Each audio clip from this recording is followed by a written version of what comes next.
Transfer की गहमा गहमी को Bharatiya Janata party ने कहीं तो भी कैच किया। और जो जैसा हम तो पिछले कई सालों से बोलते आ रहे हैं कि आज भी ब्यूरोक्रेट्स के अंदर में चड्डी वाले संघ वाले लोग मौजूद हैं, वो कहीं तो भी संघ वाले चड्डी वाले ने अपनी एक भूमिका रखी और हमारे आदरणीय गृह मंत्री महोदय को बदनाम करने की कोशिश किया। नेता को प्यार करता है तो उसको इस टाइप के उलूल जुलूल जो आरोप लगते हैं तो उसका प्रदर्शन तो वो ज़रूर करेगा। और ये तो अभी शुरुआत है भारतीय जनता पार्टी के, और मैं आदरणीय देवेंद्र फडणवीस जी को इस माध्यम से सावधान करना चाहता हूँ कि ऐसे उलूल जुलूल आरोप लगाने से बचें।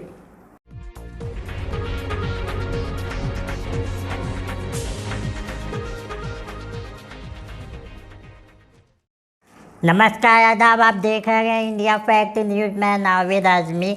आज हमारे साथ मौजूद है जावेद हबीब साहब, जो कि राष्ट्रवादी कांग्रेस पार्टी के अल्पसंख्यक के प्रदेश अध्यक्ष हैं। सर, आपका चैनल में बहुत बहुत स्वागत है। शुक्रिया। जावेद साहब, अभी देखा जा रहा है महाराष्ट्र में राजनीति बहुत उथल पुथल हो गई है। अनिल देशमुख साहब के ऊपर परमवीर कमिश्नर सर ने काफ़ी गंभीर आरोप लगा दिए। तो मेरा पहला सवाल आपसे यही है, कब इस्तीफ़ा देंगे अनिल सर? देखिए, इसमें आपका जो सवाल है, जैसा आपने कहा कि महाराष्ट्र में राजनीति का उछल पुथल, दरअसल ऐसा है कि कहीं तो भी भारतीय जनता पार्टी को ये बात हजम नहीं हो रही कि उनके पास 105 का आंकड़ा होने के बावजूद भी वो सरकार से दूर क्यों है। तो वो कहीं तो भी सरकार के इसमें जैसा बोलते हैं ना, खिसियानी बिल्ली खंबा नोचे, खिसियानी बिल्ली खंबा नोचे की एक तहत ये लोगों का एक अभियान है जो सरकार के अंदर में उथल पुथल का माहौल कर रहे हैं। दूसरी बात आपने पूछा कि परमवीर सिंह ने जो आरोप लगाए हैं, आप ये देखिए कि परमवीर सिंह ने आरोप कब लगाए हैं। महाराष्ट्र के अंदर में राष्ट्रवादी कांग्रेस पार्टी की सरकार या महाआघाड़ी की सरकार की स्थापना होकर लगभग अभी 1.5 साल पौने 2 साल होते आ रहा है।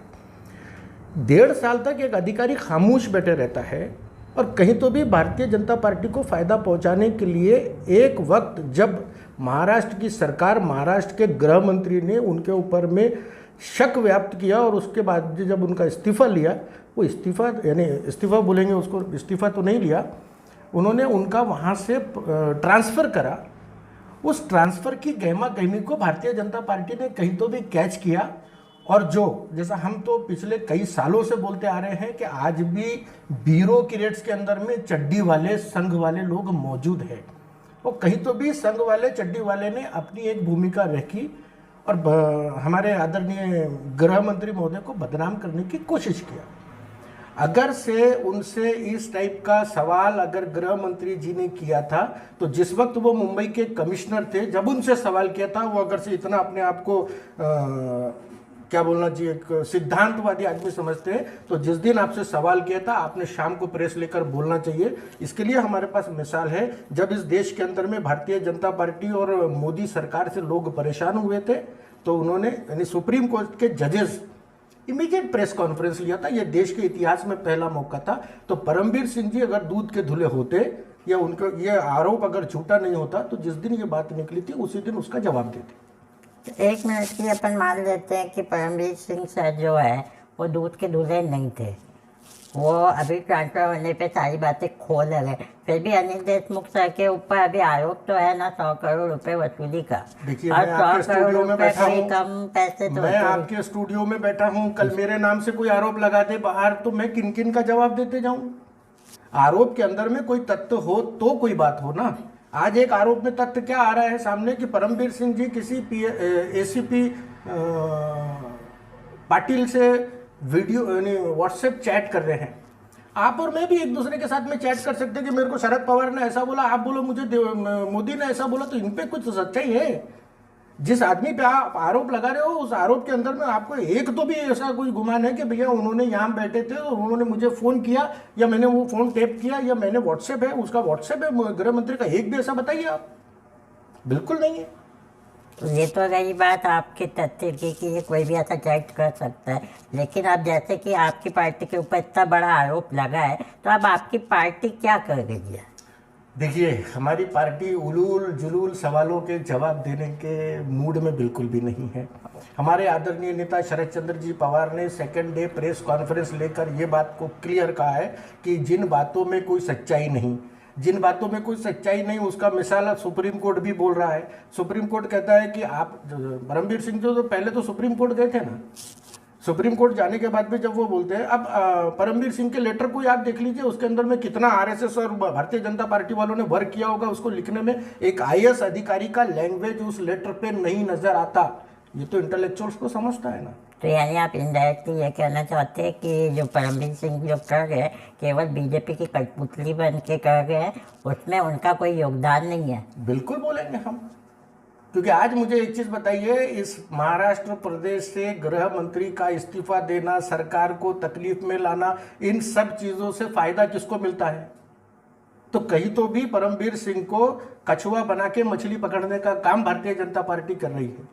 तो जैसे भारतीय जनता पार्टी बोलती है राष्ट्रपति शासन लग जाना चाहिए, राज्यपाल को ज्ञापन दिए, तो ये सब से क्या आपकी पार्टी को कुछ नुकसान हो गया अभी?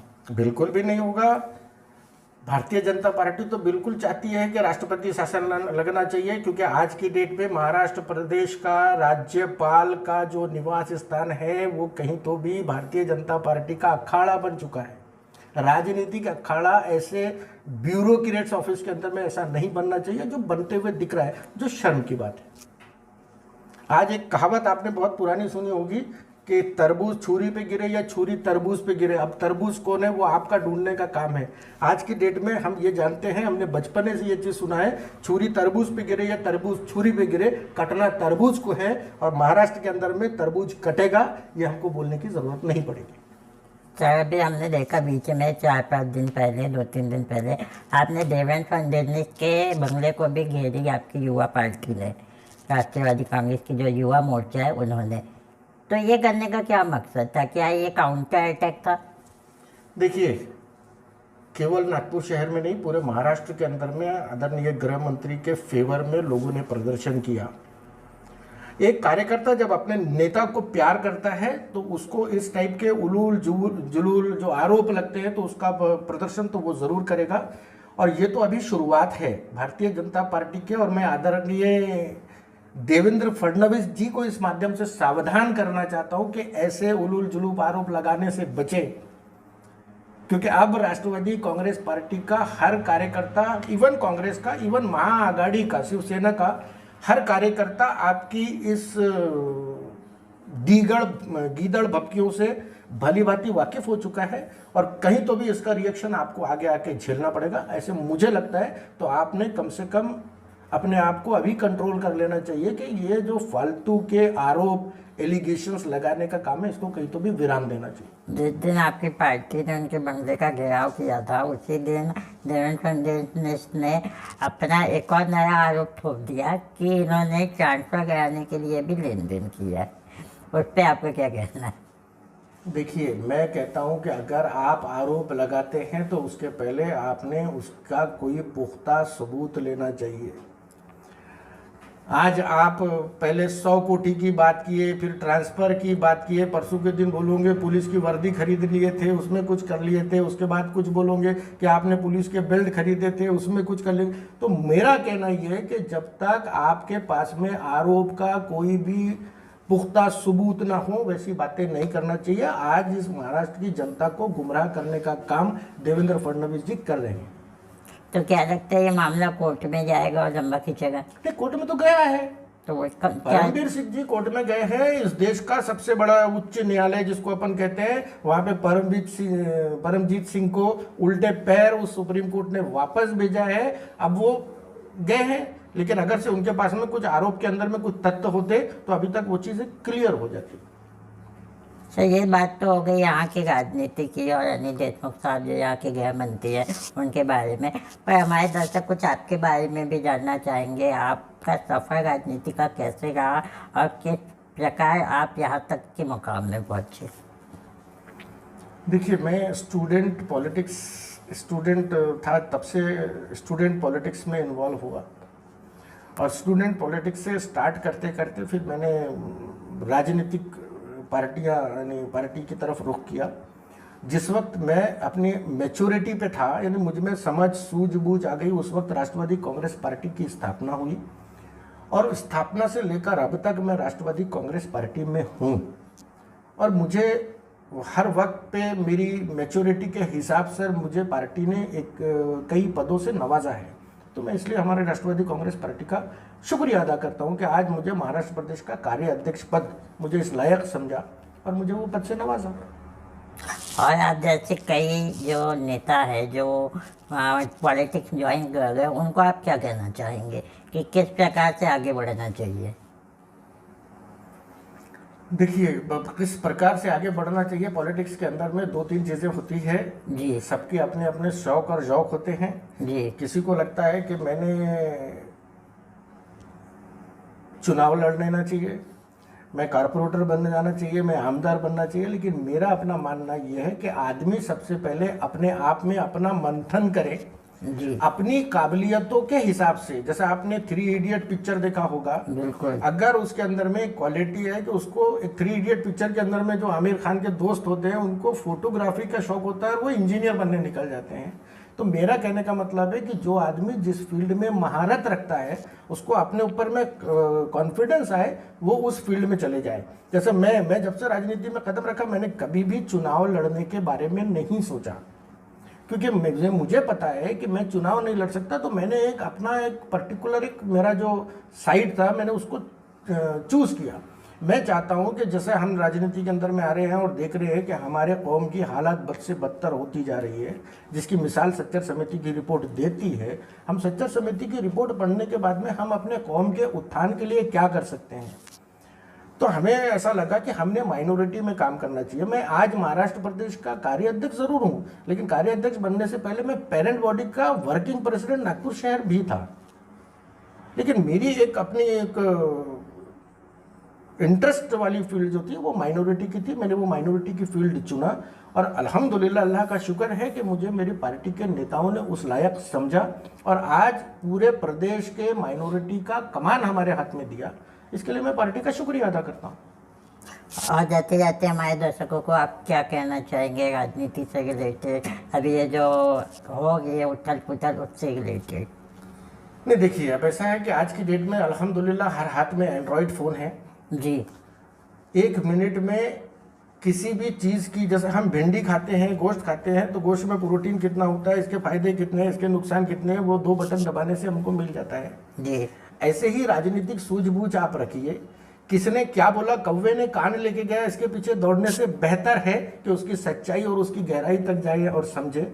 आज के डेट में भारतीय जनता पार्टी का एक शगुफा है कांग्रेस को, राष्ट्रवादी कांग्रेस को और शिवसेना को, महाआघाड़ी सरकार को बदनाम करने का। इस पर हमने सतर्कता से वॉच रखना चाहिए। हम लोग में जो शऊर मालिक ने दिया है, वो शऊर का इस्तेमाल करना चाहिए और राजनीति को राजनीति के ढंग से नहीं। हमारे आदरणीय नेता शरद चंद्र जी पवार साहब ने कहा है कि 80% समाजकरण करो और 20% राजकरण करो। तो मैं हमारे हर युवा पीढ़ी से या जो भी राजनीति की तरफ राग़िब होता है, मैं उनसे ये दरख्वास्त करता हूँ कि आप 80% समाज सेवा की भूमिका रखो। कहीं तो भी सुपर पावर काम कर रहा है, वो एक दिन आपको उसका आपका जो मुकाम है वो ज़रूर दिला के देगा, लेकिन आप जनता की सेवा करने के लिए राजनीति में आना चाहिए, ऐसे मुझे लगता है। मैं आह्वान करता हूँ कि ज़्यादा से ज़्यादा लोग राजनीति की तरफ आएँ और राजनीति को स्वच्छ बनाएं। तो देखा दोस्तों, आपने जावेद हबीब साहब हमारे साथ मौजूद थे।